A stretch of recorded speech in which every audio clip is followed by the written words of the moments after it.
Hello students. So yesterday we were talking about the different function of the leaf and how the process of photosynthesis can be carried out in that of the leaf. We had done some of the experiments, some of the activities by which we come to the conclusion that how the process of photosynthesis occurred in that of the leaves, or we can say that how the leaves are responsible for making the food, and that food is stored in the form of starch.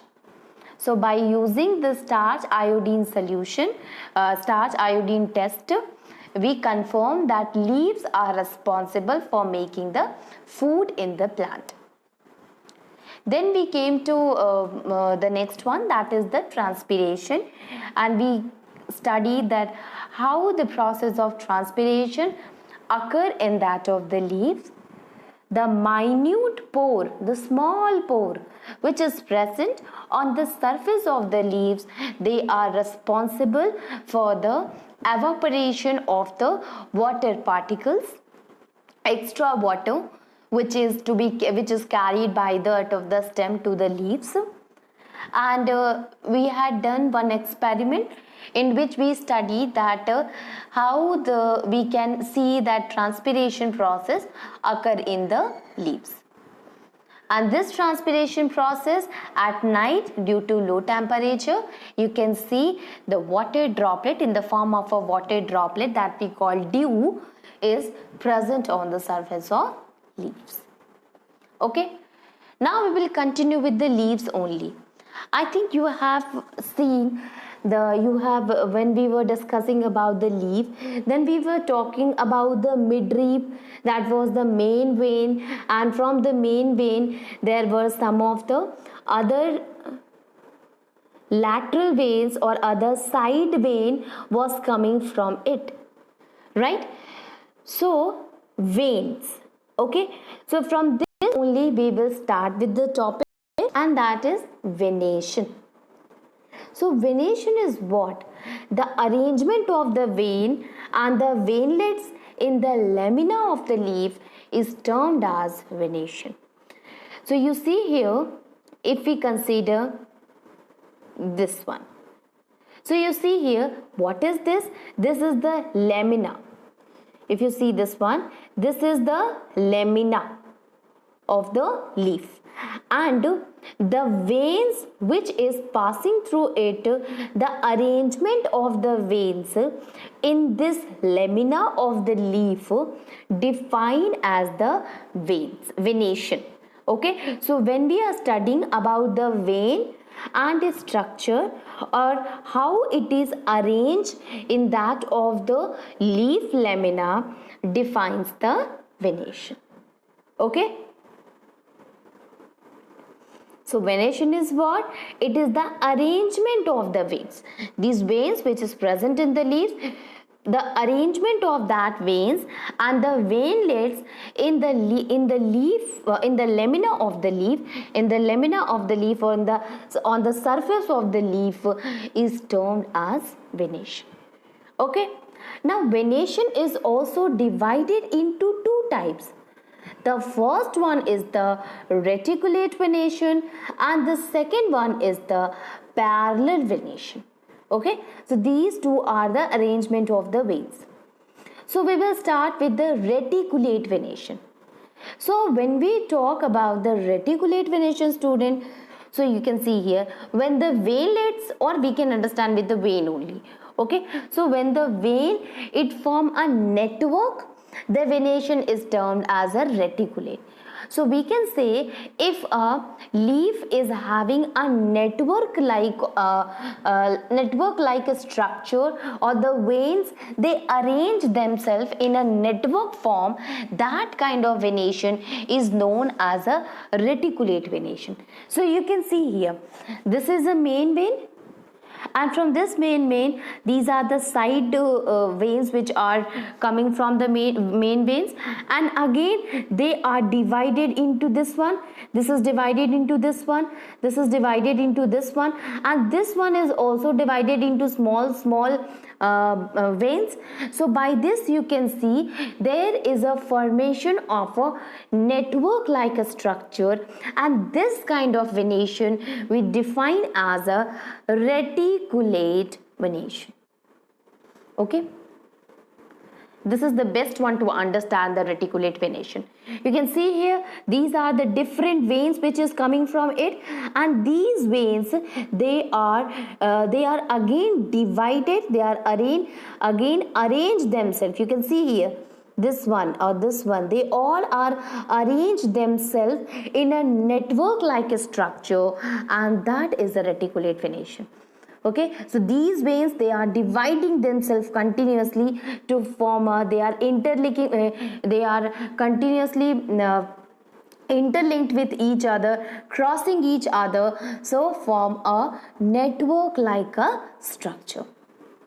Okay, these kind of a venation in the leaves are known as a reticulate venation.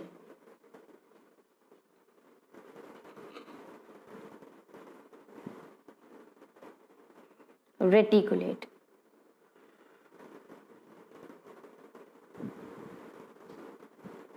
Reticulate venation. Okay, now we will come to the next venation, and that is parallel venation. So when we talk about the parallel venation, when the vein they run parallel to each other within the lamina, that venation is termed as a parallel venation. So you see here in this one, this is a main vein, or all the different veins they are simply moving parallel to each other. Okay, in this leaf lamina they all are parallel to each other, they are moving parallel to each other, and that's why the name is given as a parallel venation. You can see in this leaf, this is a vein, these all are the vein, and these all vein they are parallel to each other. Okay, so these kind of a venation is known as a parallel venation. See here, they all are parallel to each other. You can see here they are not crossing over each other, there is no formation of a network like a structure in it, and that's why they are known as a parallel venation. Okay, so there are two type of venation. The first one is the reticulate venation, which is having a network like a structure, okay, which is dividing, which keeps on dividing and dividing, and due to which they form a network like structure. And the another one in which the veins they are parallel with each other, and due to which we call these kind of veins are the parallel veins or the parallel venation. Okay,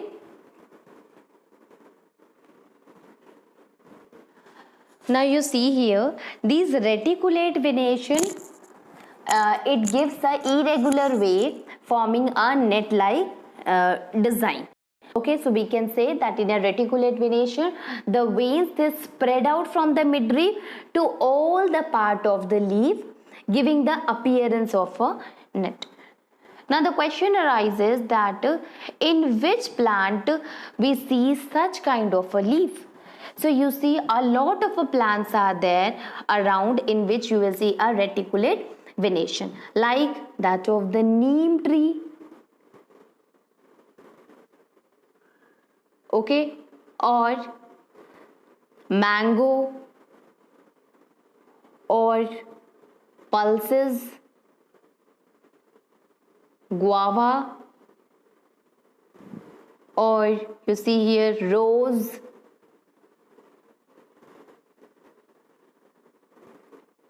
orange,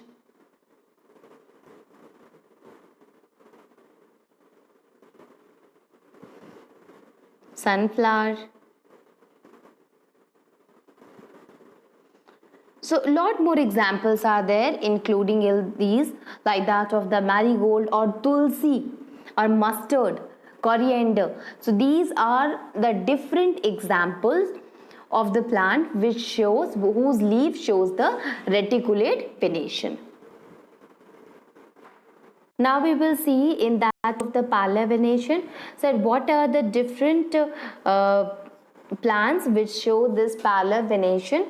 So these are that of the wheat or paddy plant, or that of the bamboo. You can see in the bamboo leaves, you will properly see the parallel venation.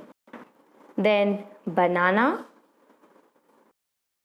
Lot more are there, including that of the lily or that of the maize or millet or sugarcane. All these leaves, all these plant leaves, basically they show the parallel venation.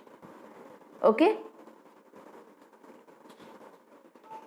Now we will see one thing, and that is the relationship between the type of a venation and the type of a root. So before that, when we are studying in this chapter, we discussed that there are two types of a root also, and that is, one is fibrous root and the another one is a tap root. Okay, and two type of a venation also. One is a parallel venation and the another one is a reticulate venation. So is there any relationship between that of the type of venation and the type of the root in a plant? Yes. There is a relationship between the type of venation and the type of a root in plant. The leaves which are showing the reticulate venation, these leaves are having tap root. The plant of the leaves which shows the reticulate venation, the plant, they are having the tap roots. Okay, and if we see in that of the parallel venation, then we find that the plant having the leaves with a parallel venation, they are having fibrous root. Okay, so one of the plant which is having the reticulate venation leaves, so they are having the tap roots, and the type of a root which is present in that of the leaves having the parallel venation, they are having fibrous root. Okay. So we can understand with this that when the veins are parallel and do not form a network, it means that is a parallel venation, because if it is a parallel to each other, then it will not form a network like a structure. So that kind of a venation is a parallel venation, and the plants with the fibrous root, they are having the parallel venation.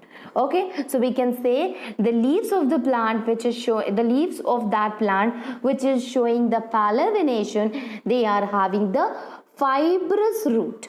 Okay, plant with the fibrous root have a parallel venation. While if you see the plant that have a fibrous root and the parallel venation in the leaves, you can see the lot of examples are there. Right now I had discussed about that, like that of wheat or a maize or a grass or banana, bamboo. All these kind of a plant, they are having both the thing. They are having the parallel venation, their veins or the leaves are showing the parallel venation, as well as the roots in it is a fibrous root. Now in the second one, if you see, when the veins in a leaves are irregularly distributed, and when they are irregularly distributed, they form a network like a structure, or they form a channel, and that kind of a venation is known as a reticulate venation. Okay, so they are irregularly distributed, it means they are forming a network like a structure, and the network like a structure, you know, that kind of a venation is a reticulate venation. So, a plant which is showing the network like structure or a reticulate venation in their leaves, they are more likely to have tap roots. Okay, so the plants having the reticulate venation in the leaves, most probably their leaves, their roots will be a tap root. Examples of it is a carrot or rose. These are having reticulate venation as well as the root is a tap root. So by this we come to the conclusion of this, that what is the relationship between the type of a venation and type of the root? That is, a plant which is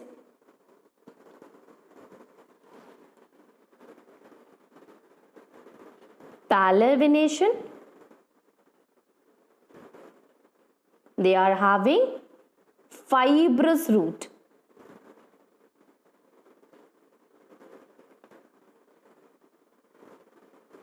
While that of the reticulate venation, they are having tap root. Okay, so this is the relationship between that of the different types of a venation to that of the different types of a root.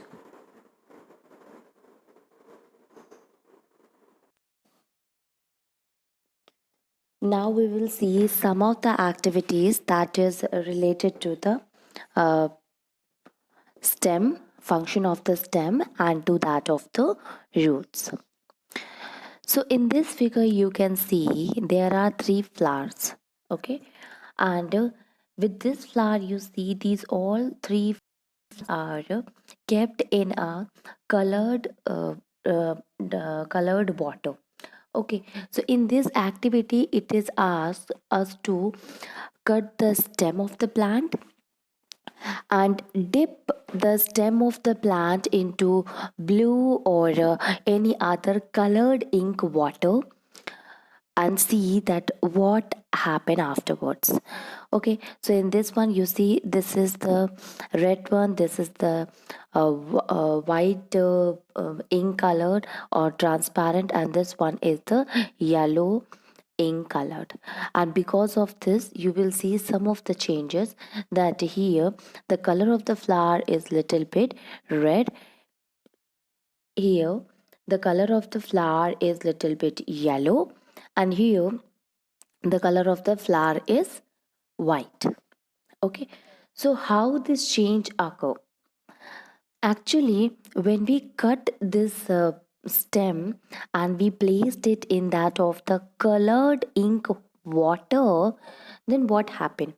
Since plant need to survive, and for the survival it need water and that of the minerals to absorb. And since when we cut this water, we cut this part or stem and keep it in the water, then it will start absorbing the water towards itself so that it can survive. Okay, and due to which there is a change in the color of the flower. Okay, okay, that's why there is a change in the color. Okay, now see here, when you keep the stem in the that of the water, colored water, then you will find that these color changes. Okay, so water is absorbed by the stem of the plant, but there must be something inside it which carrying the water towards the flower. Okay, so we can say that these stem of the flower, it consists of tubes in it. Okay, that tubes are responsible for carrying the colored ink water or colored water from the bottle to that of the petal of the flower. So we have studied that there are xylem and phloem. Okay, and the responsibility of the xylem is to carry the water and minerals. Okay, so by this we understood that there must be some tube which is responsible, because the tube is what which used to carry the thing from the root to that of the plant.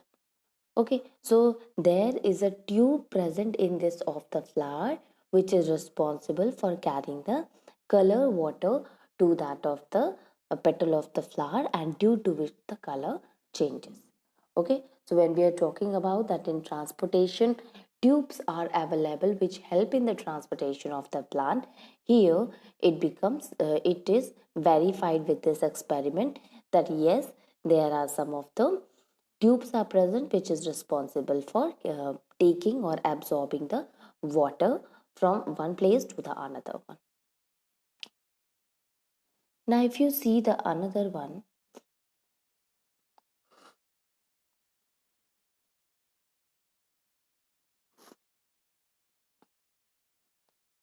so in this activity you see there are two leaves. Okay, and what is the difference between these two leaves? One leaf is having the pallar venation and the another leaf is having the reticulate venation. So what we have to do in this experiment, in this activity, that here it is asked us to place a leaf beneath the paper and rub the paper with a pencil. So what we have to do, we have to take a leaf and we will keep that leaf beneath the paper. Beneath, it means below to that of the paper. By keeping it below, we will rub the paper with the help of a pencil. Then what did we observe? We observe that the vein of the leaves, this is the veins, so the vein of the leaf, it start appearing on the paper. Okay, you can understand with this picture. See here. Here a leaf is present to this of the paper. Okay.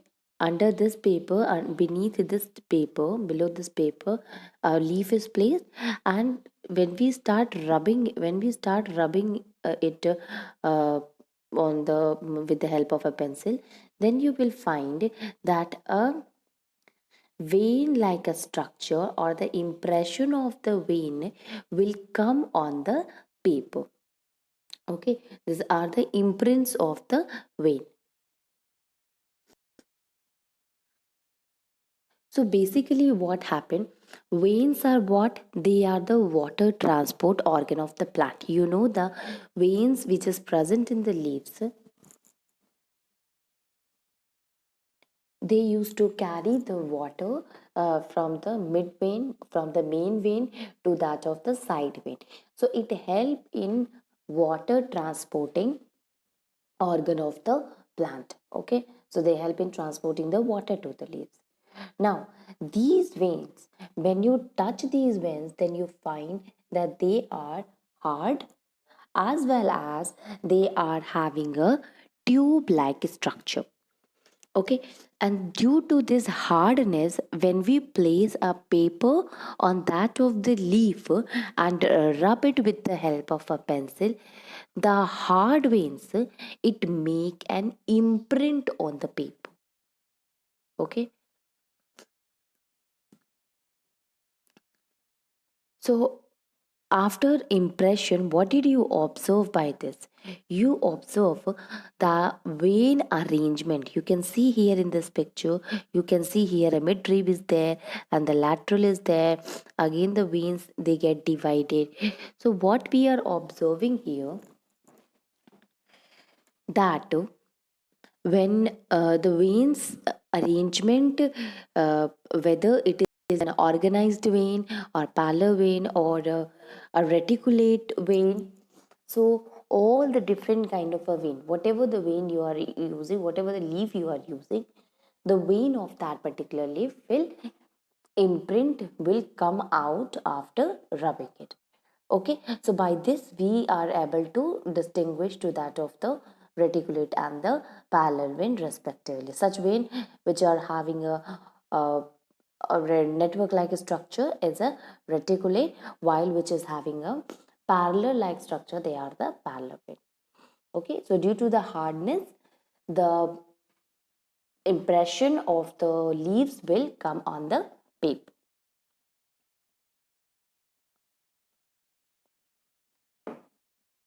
Now see here the next one.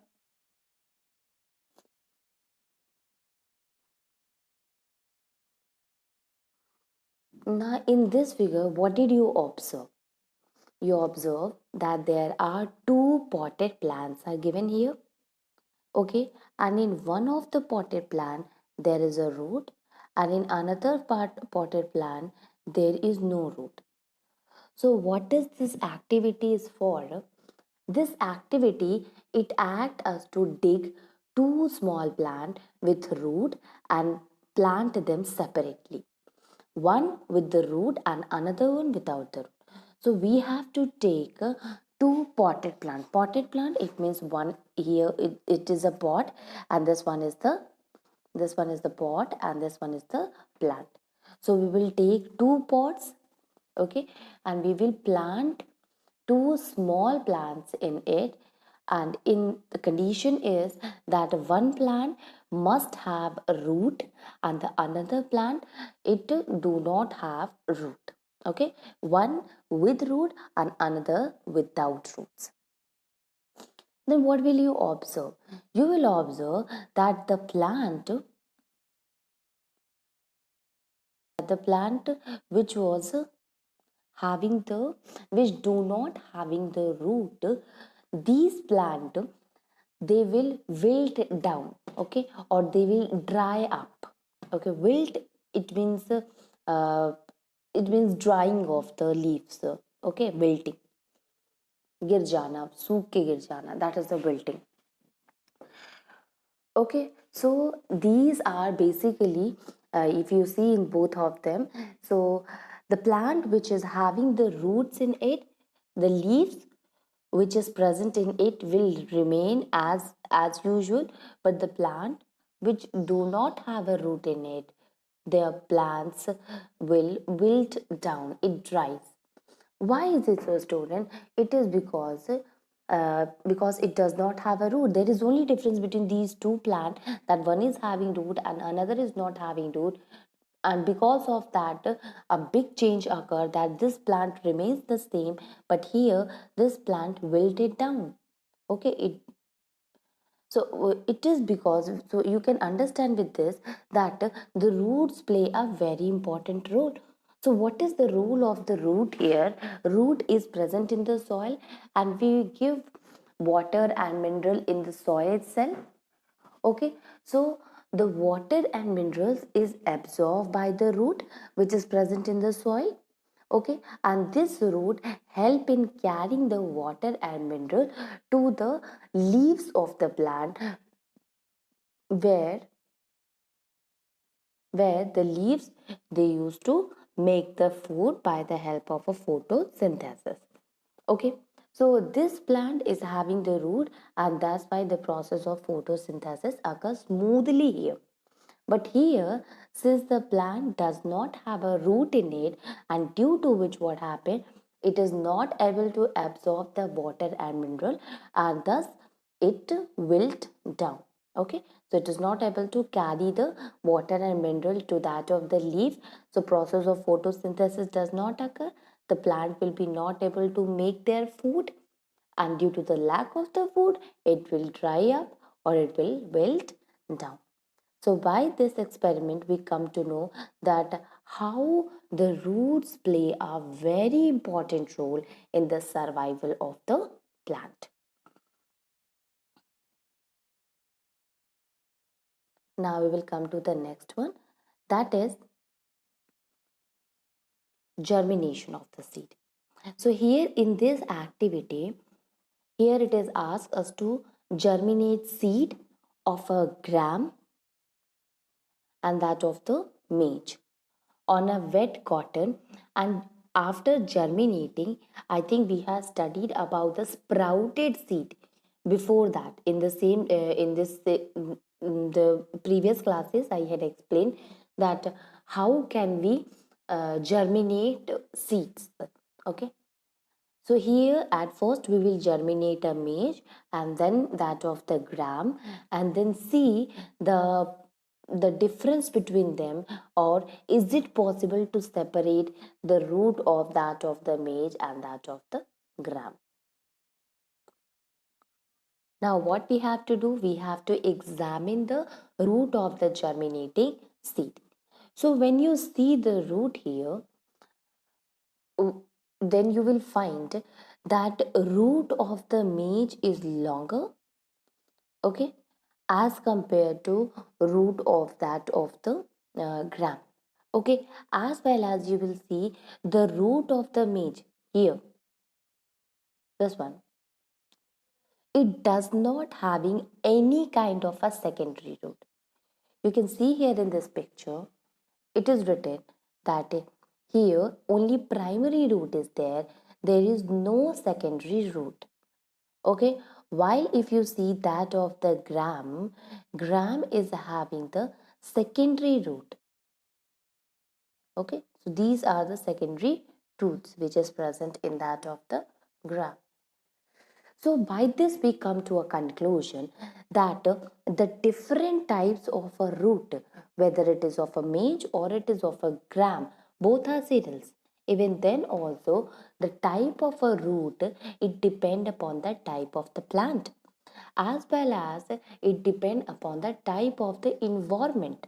For example, this maize, it grow in area where water is very less, or maize grows in areas with less water, and that's why the root of this maize, it have to go deep in the soil, it have to go down in the soil to absorb water, okay. And that's why there is no secondary root, it is having a primary root so that it can go deep in the soil to absorb water. While in case of a gram, if you see that whenever the gram is irrigated, then you will see that it grow in a well irrigated soil. What does that mean? That in such a soil, the amount of water is present, it is in a sufficient amount, and that's why the roots does not have to go further for the search of the water. That's why the root is designed to absorb water at a lesser depth in case of a gram. So here the both of them are cereals, but the development of the root is different, is because of the environment in which it is cropped is totally different. Here the amount of water is less, that's why the root have to go deep. Here the amount of water is well sufficient, so it does not have to go deep for the searching of the water. Now this is the last one. Here maize has a taproot while gram has a fibrous root. You can see here two type of a plant is given here, and that is, in this activity we have to study the relationship between the type of root and type of venation. Right now we discuss about the type of venation and type of root relationship between them also. So here you will say, see that venation is what we had discussed. That venation is the arrangement of a vein in plant. So plant may have parallel venation or it may have reticulate venation. So that venation totally depend upon the arrangement of a xylem, okay, or arrangement of a xylem, that is arrangement of the roots also. In plant which is having tap root, the xylem is very organized and advanced. Xylem is what, beta? It is a tube which connect the root to that of the leaves. It used to carry the water or minerals from the root to that of the leaves. That is xylem. So if the xylem is well organized and advanced, that plant will have a tap root and the plant have a parallel venation. Okay. So we already discussed that tap root will show the parallel venation.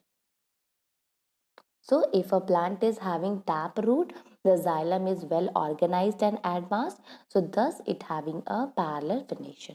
While just opposite to that, if a plant is having fibrous root, okay. So in this plants, the xylem is not well developed, but it is less advanced, less developed, unorganized, not organized properly, and that's why they are having reticulate venation. So we can see that a fibrous root is having the reticulate venation. So taproot is having the pallar venation, and fibrous root, it is having the reticulate venation. So these are the activities related to the root and that of the stem.